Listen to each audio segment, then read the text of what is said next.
ನೀವು ನೋಡ್ತಾ ಇದ್ದೀರಾ ಬೀದರ್ ವೀರ ನ್ಯೂಸ್ ಕನ್ನಡ ಚಾನೆಲ್.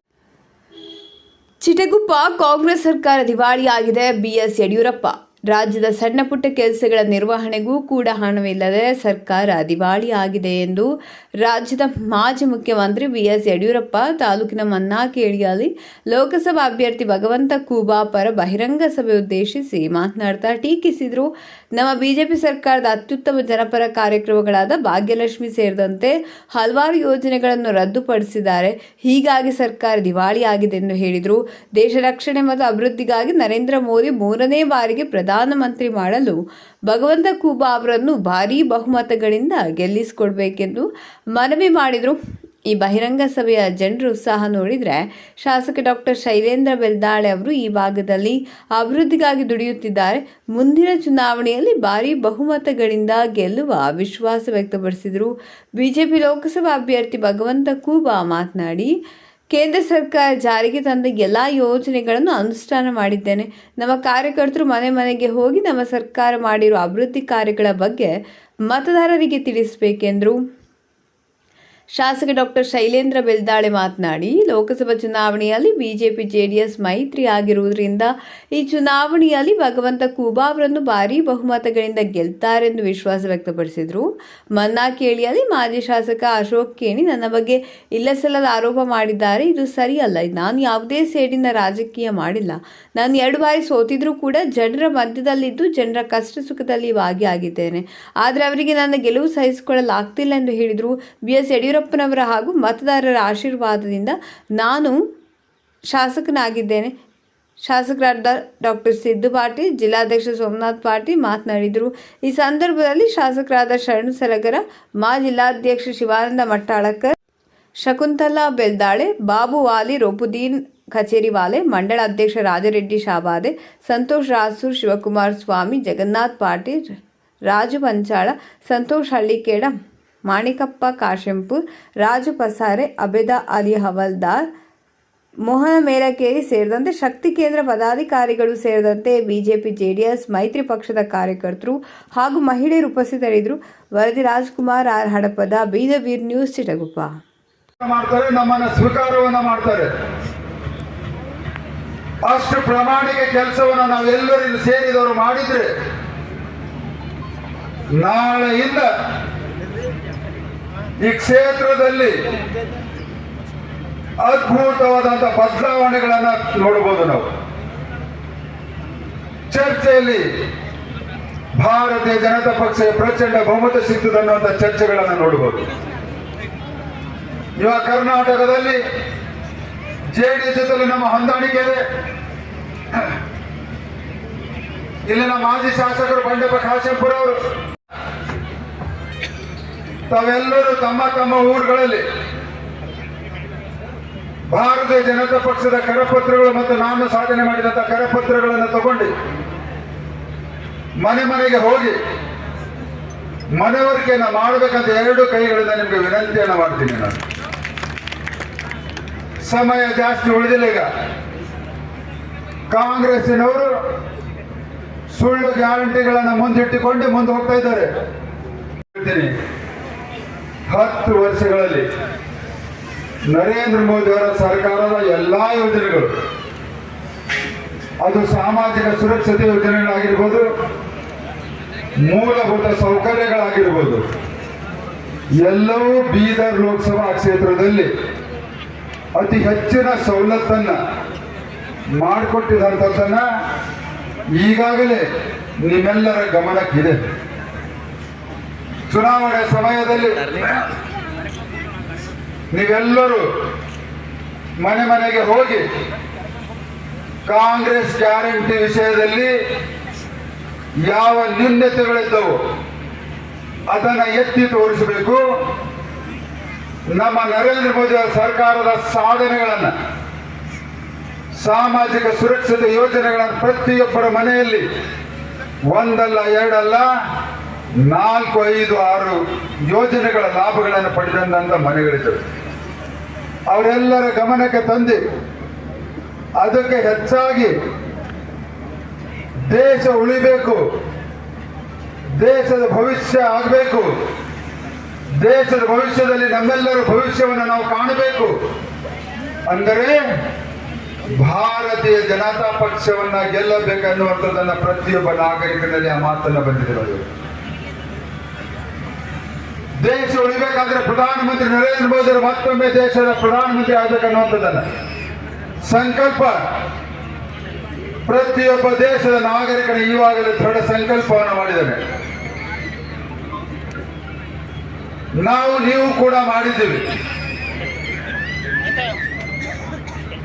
ಅದಕ್ಕೆ ಜನರಿಗೆ ಮನವರಿಕೆಯನ್ನ ಮಾಡಿಕೊಟ್ಟು ಅಂದಾಗೆ ನಾವು 28 ಪಾರತ್ತು ಇಲ್ಲಿ ಕೂಡ ಗೆಲ್ತೇವೆ.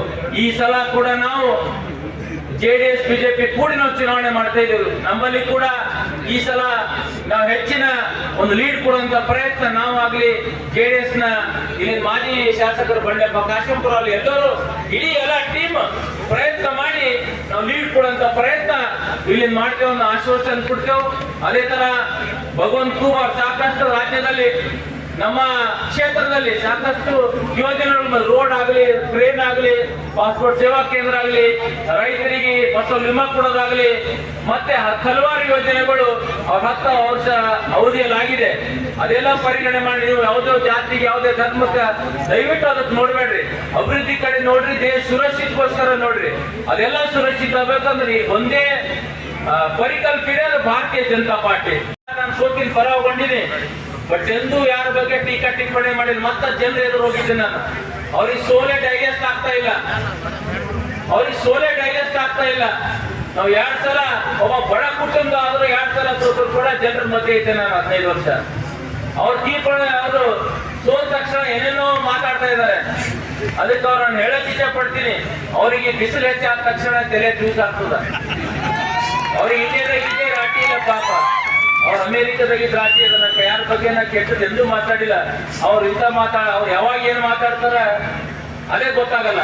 ಅದಕ್ಕೆ ನಾನು ಹೇಳಕ್ ಇಚ್ಛೆ ಪಡ್ತೀನಿ, ಸೋಲು ಡೈಜೆಸ್ಟ್ ಮಾಡ್ಕೋರಿ, ಮತ್ತೆ ಜನರ ನಡಬರ್ಕ್ ಹೋಗ್ರಿ, ಜನರು ಕೆಲಸ ಮಾಡ್ರಿ, ಜನರ ಮಧ್ಯೆ ಇರ್ರಿ, ಜನರಿಗೋಸ್ಕರ ಜನರ ಮಧ್ಯೆ ಇದ್ರೆ ಜನ ನಿಮ್ಮ ಮತ್ತೆ ಎಕ್ಸೆಪ್ಟ್ ಮಾಡ್ತು. ಆ ತರ ಮಾಡಬೇಕಂತ ನಾನು ಕಿವಿ ಮಾತು ಹೇಳಕ್ ಪಡ್ತೀನಿ ತಮ್ಮೆಲ್ಲರ ಮೂಲಕ. ಒಂದು ಐತಿಹಾಸಿಕ ನಿರ್ಣಯ, ಯಡಿಯೂರಪ್ಪ ಸಾಹೇಬರು 1 ಲಕ್ಷ ರೂಪಾಯಿ ಭಾಗ್ಯಲಕ್ಷ್ಮಿ ಬಾಂಡ್ ಇಡೀ ದೇಶದಲ್ಲಿ ಮೊಟ್ಟ ಮೊದಲ ಕರ್ನಾಟಕದಲ್ಲಿ ಜಾರಿ ಬಂತು. ಅವ್ರು ಬಂದಾಗ ಮಳಿನೇ ಮಳಿ. ಕಾಂಗ್ರೆಸ್ ಸಿದ್ದರಾಮಯ್ಯ ಆಗಲಿ, ಕಾಂಗ್ರೆಸ್ ಸರ್ಕಾರ ಬಂದ್ರೆ ಏನದ ಈಗ ಬರಗಾಲ.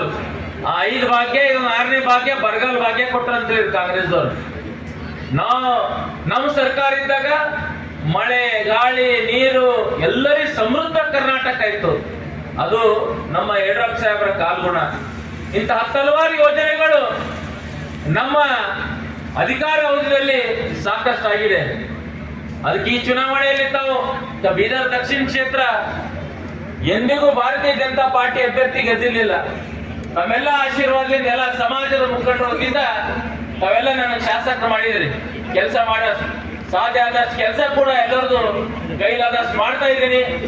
ತಮ್ಮೆಲ್ಲರ ಆಶೀರ್ವಾದದಿಂದ, ಸಾಹೇಬರ ಆಶೀರ್ವಾದದಿಂದ ಇಷ್ಟೇ ವಿನಂತಿ ಮಾಡ್ಕೋತೀನಿ. ಈ ಚುನಾವಣೆ ಬಹಳ ಇಂಪಾರ್ಟೆಂಟ್ ಚುನಾವಣೆ ಇದೆ. ಯಾಕಂದ್ರೆ ನರೇಂದ್ರ ಮೋದಿಜಿ ಅವ್ರು 3ನೇ ಸಲ ಏನಾಗಬೇಕು, 3ನೇ ಸಲ ಪ್ರಧಾನ ಮಂತ್ರಿ ಆಗಬೇಕು. ಅಬ್ಕಿ ಬಾರ್ 400 ಪಾರ್ ಆಗಬೇಕು. ಇಲ್ಲಿ 3 लाख ಪಾರ್ ಆಗಬೇಕು. ಅದಕ್ಕೆ ಭಗವಂತ ಕುಮಾರ್ ಇಲ್ಲಿ ಗೆದ್ದಿಬೇಕು. ಅಲ್ಲಿ ಮೋದಿಜಿ ಅವರು ಪ್ರಧಾನ ಮಂತ್ರಿ ಆಗ್ಬೇಕಾದ್ರೆ ನಾವೆಲ್ಲರೂ ಸಣ್ಣ ಪುಟ್ಟ ಗೊಂದಲ ನಿವಾರಣೆ ಮಾಡಬೇಕು. ಮತ್ತೆ ಎಲ್ಲರೂ ನಮ್ಮ ಮಕ್ಕಳು, ಮೊಮ್ಮಕ್ಕಳು ಮುಂದೆ ನಮ್ಮ ದೇಶ ಸುರಕ್ಷಿತ ಆಗಿರ್ಬೇಕಾದ್ರೆ ನರೇಂದ್ರ ಮೋದಿ ಸರ್ಕಾರ ದೇಶದಲ್ಲಿ ಬರಬೇಕು. ದೇಶದಲ್ಲಿ ಇದ್ದಂತ 140 ಕೋಟಿ ಜನ ಹಿಂದೂ ಇರ್ಲಿ, ಮುಸ್ಲಿಂ ಇರ್ಲಿ, ಕ್ರೈಸ್ತ ಇರ್ಲಿ, ಇಸಾಯಿ ಇರ್ಲಿ, ಎಲ್ಲರೂ ಒಗ್ಗಟ್ಟಾಗಿರ್ಬೇಕು. ದೇಶ ಅಭಿವೃದ್ಧಿ ಕಡೆ ಹೋಗ್ಬೇಕು, ದೇಶ ಶಾಂತಿಯುತವಾಗಿರ್ಬೇಕಂದ್ರೆ ಮೋದಿಜಿಯವರು 3ನೇ ಸಲ ಪ್ರಧಾನ ಮಂತ್ರಿ ಆದ್ರೆ ಸಾಕಷ್ಟು ನೆನೆಗುದ ಬಿದ್ದಂತ ಯೋಜನೆಗಳು, ನಿರ್ಣಯಗಳು ಜಾರಿಗೆ ಬರ್ತಾವ. ಅದು ಮೋದಿಜಿಯವರು ಪ್ರಧಾನ ಮಂತ್ರಿ ಆದ್ರೆ ವಿಶ್ವದಲ್ಲಿ ನಾವು 5ನೇ ಸ್ಥಾನಕ್ಕೆ ಇದ್ದೇವೆ ಎಕಾನಮಿಕ್ದಲ್ಲಿ. ಮುಂದೆ 3ನೇ ಸ್ಥಾನಕ್ಕೆ ಬರ್ತೇವೆ. 2047 ನಂಬರ್ 1 ಸ್ಥಾನ ಬರ್ತೇವೆ. ಅದು ಮೋದಿಜಿಯವರ ಕಾರಣ. ಕರ್ನಾಟಕ ರಾಜ್ಯದ 28 ಲೋಕಸಭಾ ಕ್ಷೇತ್ರ ಗೆಲ್ಲಬೇಕು ಅಂತ ಪಣ ತೊಟ್ಟು ಹೊರಟಿದ್ದೇವೆ. ನೀವೆಲ್ಲ ಆಶೀರ್ವಾದ ಮಾಡಬೇಕು ಅಂತ ಕೇಳಕ್ಕೆ ನಾ ಬಂದಿದ್ದೇನೆ. ಒಂದು ಕಾಲ ಇತ್ತು, ಹಣದ ಬಲ, ಹೆಂಡದ ಬಲ, ತೋಳ್ಬಲ, ಅಧಿಕಾರ ಬಲ, ಜಾತಿ ವಿಶ್ವೇಂದ್ರ ರೀತಿ ಚುನಾವಣೆ ಗೆಲ್ತಿದ್ದ ಒಂದು ಕಾಲ ಇತ್ತು. ಆದ್ರೆ ಇವತ್ತು ಜನ ಜಾಗೃತ ಆಗಿದ್ದಾರೆ. ಯಾವುದು ಸರಿ ಯಾವುದು ತಪ್ಪು ಅನ್ನೋದು ಅವ್ರಿಗೆ ಗೊತ್ತಿದೆ. ಇವತ್ತು ಪ್ರಧಾನಿ ನರೇಂದ್ರ ಮೋದಿ ಅವರು ಮಹಿಳೆಯರ ಸಬಲೀಕರಣಕ್ಕೆ, ಮಹಿಳೆಯರಿಗೆ ಏನೇನು ಸವಲತ್ತುಗಳು ಸಿಗಬೇಕಾಗಿದೆ ಅನ್ನೋದ್ರ ಬಗ್ಗೆ ಸಾಕಷ್ಟು ಕಾರ್ಯಕ್ರಮವನ್ನು ರೂಪಿಸಿದ್ದಾರೆ. ನಾನು ಮುಖ್ಯಮಂತ್ರಿ ಆಗಿದ್ದಾಗ ಈಗಾಗಲೇ ನಮ್ಮ ಸ್ನೇಹಿತರು ಪ್ರಸ್ತಾಪ ಮಾಡುವಂತೆ ಮನೆಯಲ್ಲಿ ಹುಟ್ಟುವಂತ ಹೆಣ್ಣು ಮಗಳು ಅವಳು ಭಾಗ್ಯಲಕ್ಷ್ಮಿ ಅಂತ ಕರೆದು ಅವಳಿಗೆ 18 ವರ್ಷ ಆದಾಗ 1 ಲಕ್ಷ ಕೊಡುವಂತಹದ್ದು ಕಾರ್ಯಕ್ರಮ ರೂಪಿಸಿದೆ. ಈಗಾಗಲೇ ಕೋಟ್ಯಾಂತರ ಹೆಣ್ಣು ಮಕ್ಕಳಿಗೆ ಸವಲತ್ತುಗಳು ಸಿಗ್ತಾ ಇದೆ. ಇವತ್ತು ಕಿಸಾನ್ ಸನ್ಮಾನ್ ಯೋಜನೆ, ಅದೇ ರೀತಿ ಕೇಂದ್ರ ಸರ್ಕಾರ ಕೊಡ್ತಿರುವಂತ 6,000 ನಾನು 4,000 ಕೊಡ್ತಾ ಇದೆ. ಆದ್ರೆ ಈ ಸರ್ಕಾರ ಈ 4,000 ಕೊಡೋದನ್ನು ನಿಲ್ಲಿಸಿದೆ. ಒಂದು ರೀತಿ ಸರ್ಕಾರ ದಿವಾಳಿಯಾಗಿದೆ. ಇಂಥ ಒಂದು ವಿಚಿತ್ರ ಪರಿಸ್ಥಿತಿಯಲ್ಲಿ ವಿದ್ಯುತ್ ದರ ಜಾಸ್ತಿ ಮಾಡಿದ್ರು. ರಾಜ್ಯದಲ್ಲಿ ಯಾವುದೇ ಗ್ರಾಮೀಣ ಪ್ರದೇಶ 1 ಕಿಲೋಮೀಟರ್ ರಸ್ತೆ ಆಗ್ತಾ ಇಲ್ಲ. ಅಭಿವೃದ್ಧಿ ಕಾರ್ಯಗಳು ಸ್ಥಗಿತ ಆಗಿದೆ. ಜನಹಿತವನ್ನು ಸಂಪೂರ್ಣ ಮಾಡ್ತಿದ್ದಾರೆ. ಈ ರೀತಿ ಒಂದು ಬೇಜವಾಬ್ದಾರಿ ಸರ್ಕಾರ ಕರ್ನಾಟಕದಲ್ಲಿದೆ. ಬಹುಶಃ 28ಕ್ಕೆ 28 ಲೋಕಸಭಾ ಕ್ಷೇತ್ರ ಗೆಲ್ತೇವೆ ಅನ್ನುವಂತ ಒಂದು ಭರವಸೆ ನನಗಿದೆ. ಭಗವಂತ ಖೂಬಾ ಅವರು ಸಹ ದೊಡ್ಡ ಅಂತರದಲ್ಲಿ ಗೆದ್ದು ಬರ್ತಾರೆ ಅಂತ ನಿಮಗೂ ಗೊತ್ತಿದೆ, ನನಗೂ ಗೊತ್ತಿದೆ. ಇದೇ ರೀತಿಯ ವಾತಾವರಣ ಒಂದು ವೇಳೆ ನನಗೆ ಇವತ್ತು 82 ವರ್ಷ. ಇಷ್ಟಾದರೂ ಸಹ 2-3 ಲೋಕಸಭಾ ಕ್ಷೇತ್ರ ಬಿಟ್ಟು ಎಲ್ಲ ಲೋಕಸಭಾ ಕ್ಷೇತ್ರಕ್ಕೆ ಬಂದಿದ್ದೇನೆ. ವಾತಾವರಣ ನಮ್ಮ ನಿರೀಕ್ಷೆ ಮೇಲೆ ನಮಗೆ ಅನುಕೂಲಕರವಾಗಿದೆ. ಇಲ್ಲಿ ಯಾವ ರೀತಿ ನಮ್ಮ ತಾಯಿಯಿಂದ ಅಣ್ಣ ತಮ್ಮಂದಿರು ಸೇರಿದಿರೋ ಅದೇ ರೀತಿ ದೇವದುರ್ಗವಾದ ನಮ್ಮ ಕಾರ್ಯಕರ್ತರು ಎಲ್ಲ ಕಡೆ ಸೇರ್ತಾ ಇದ್ದಾರೆ, ಆಶೀರ್ವಾದ ಮಾಡ್ತಾ ಇದ್ದಾರೆ. ಮತ್ತೊಮ್ಮೆ ಮಗದೊಮ್ಮೆ ನರೇಂದ್ರ ಮೋದಿ ಅವರನ್ನ ಪ್ರಧಾನಿ ಮಾಡಬೇಕು ಅನ್ನೋ ಸಂಕಲ್ಪವನ್ನು ಮಾಡಿದ್ದಾರೆ. ಇಂಥ ಒಂದು ವಾತಾವರಣದ ಸಂದರ್ಭದಲ್ಲಿ ನಾನು ಮುಖ್ಯಮಂತ್ರಿ ಆಗಿದ್ದಾಗ ಅನೇಕ ಕಾರ್ಯಕ್ರಮ ಕೊಟ್ಟೆ. ಜನ ನೆಮ್ಮದಿಯಿಂದ ಗೌರವದಿಂದ ಸ್ವಾಭಿಮಾನದ ಮಾಡಿ ಬದುಕಬೇಕು ಅನ್ನೋದು ನನ್ನ ಅಪೇಕ್ಷೆ ಇತ್ತು. ಅದೆಲ್ಲವನ್ನ ಮಾಡುವಂತ ಪ್ರಾಮಾಣಿಕ ಪ್ರಯತ್ನ ನಾನು ಮಾಡಿದ್ದೇನೆ. ಬಹುಶಃ ದೇಶದ ಇತಿಹಾಸದಲ್ಲಿ ಮೊದಲ ಬಾರಿಗೆ ರೈತರ ಪರವಾಗಿ ಕೃಷಿ ಬಜೆಟ್ ಅನ್ನ ಮಂಡನೆ ಮಾಡಿದ್ದು ನಿಮ್ಮ ಯಡಿಯೂರಪ್ಪ. ಕಿಸಾನ್ ಸನ್ಮಾನ್ ಯೋಜನೆಯನ್ನು ಜಾರಿಗೆ ತಂದದ್ದು ನಿಮ್ಮ ಯಡಿಯೂರಪ್ಪ. ರೈತರ ಸಾಲ ಮನ್ನಾ ಮಾಡುವುದು ನಿಮ್ಮ ಯಡಿಯೂರಪ್ಪ. ಹೀಗೆ ನಮ್ಮ ರಾಜ್ಯದ ರೈತರು, ನಮ್ಮ ತಾಯಿಯರು ನೆಮ್ಮದಿಯಿಂದ ಗೌರವದಿಂದ ಸ್ವಾಭಿಮಾನದ ಬಾಳಿ ಬದುಕಬೇಕು ಅಂತ ಅನೇಕ ಕಾರ್ಯಕ್ರಮ ರೂಪಿಸಿದಂತ ಒಂದು ಸಂದರ್ಭದಲ್ಲಿ ಇವತ್ತು ಲೋಕಸಭಾ ಚುನಾವಣೆ ಬಂದಿದೆ. ಪ್ರಧಾನಿ ನರೇಂದ್ರ ಮೋದಿ ಅವರು ಸೂರ್ಯ ಚಂದ್ರ ಎಷ್ಟು ಸತ್ಯನೋ ಅಷ್ಟೇ ಸತ್ಯ, ಮತ್ತೊಮ್ಮೆ ಈ ದೇಶದ ಪ್ರಧಾನಿ ಆಗೋದು. ಅದಕ್ಕೆ ನಿಮ್ಮೆಲ್ಲರೂ ಆಶೆ.